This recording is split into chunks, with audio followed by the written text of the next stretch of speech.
He brought them back to dwell in the house of the man's life with him.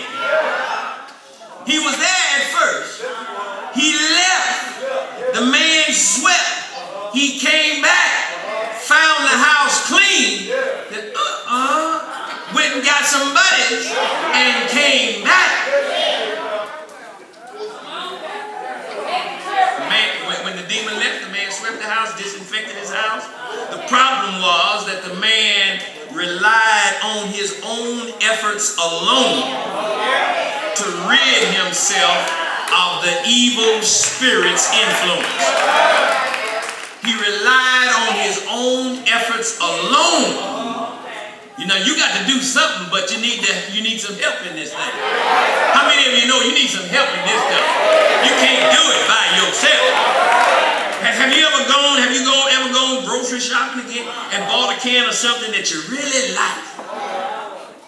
And you set it wherever you set it, and later on you have a craving for that particular something, that fruit or that vegetable, and you anticipated enjoying it, and you went and got your can open, either the hand crank or the electric thing or whatever it is. You opened that can with great anticipation, and then after you had opened up the can, you were disappointed when you discovered that the contents of the can were not what the label called for.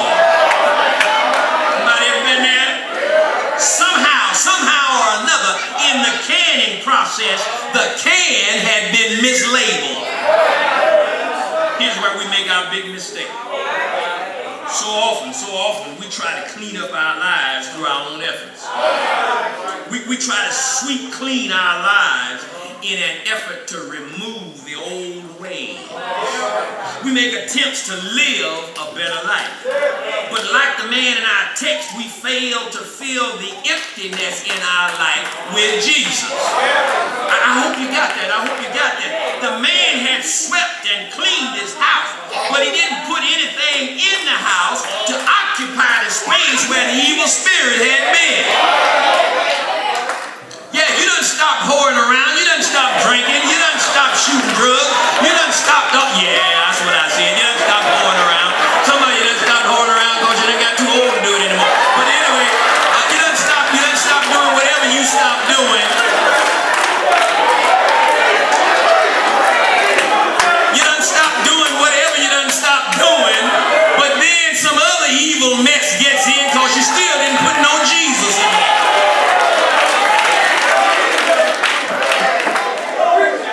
Somebody in here today is struggling with some troubling issues in your life. Everything you do seems to fail or come up short. You've done this and you've done that, yet your life is still a mess.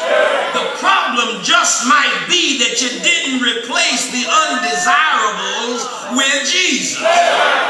So here's my third and final point. Jesus wants to fill empty lives. Jesus wants to fill empty lives.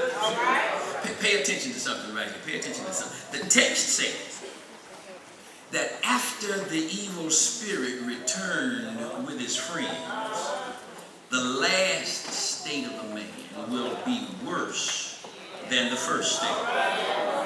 It seems like the man was better off before the evil spirit left him in the first place. Sometimes some of us try to convince ourselves that no matter what we do, we are right with God. So we don't take seriously trying to listen for his voice and be guided and empowered by his spirit in our life situations.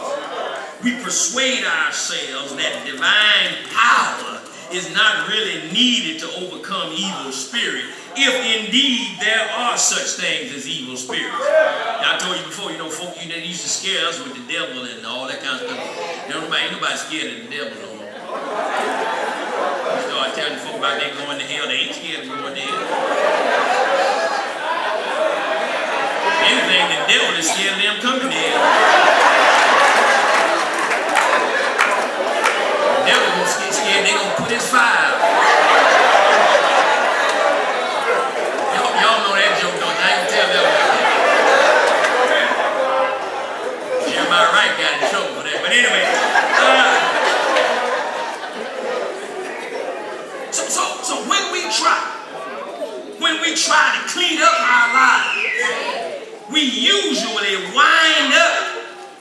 making a mess of our lives.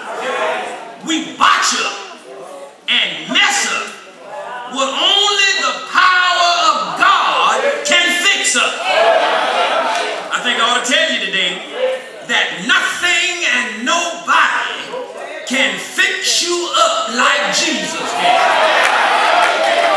I don't care how much education you have. I don't care how good your job is. I don't care how much intellect you have. Nobody, no thing can fix you up like Jesus can. You have all the money in the world, but if you ain't got some joy, you can be broke, but if you got joy, the songwriter said, this joy that I have, world didn't give it to me. World can't take it away from me. I can be crying because I ain't got enough money to put gas in my car, but I can still have joy in knowing that Jesus is mine.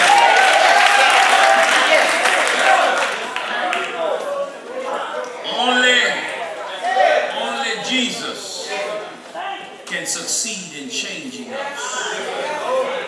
Human resolve is good. It's good to have human resolve. It's necessary for some areas of your life. But human resolve alone is not enough to work against evil. The only lasting cure for an empty life, the only lasting cure for an unfulfilled life is Jesus Christ. And we need to stop trying to fill the emptiness in our lives by our own efforts and let Jesus take full and complete control. They used to sing a song when I was a boy, let Jesus lead you. So we've been following everything else. We're following this self-help book. We're following this guru. We're following this politician. We're following this spiritual leader. We need to start following Jesus. Let Jesus lead you all the way. He'll lead you all the way from earth to glory. Can I get a witness? That's what we need to be about. That's what we need to be about. We need to be about allowing God to come into our lives and straighten out some of our mess ups. Let God come into our lives and teach us. Let God come into our lives and lead us. Let God come into our lives and empower us. Let Jesus lead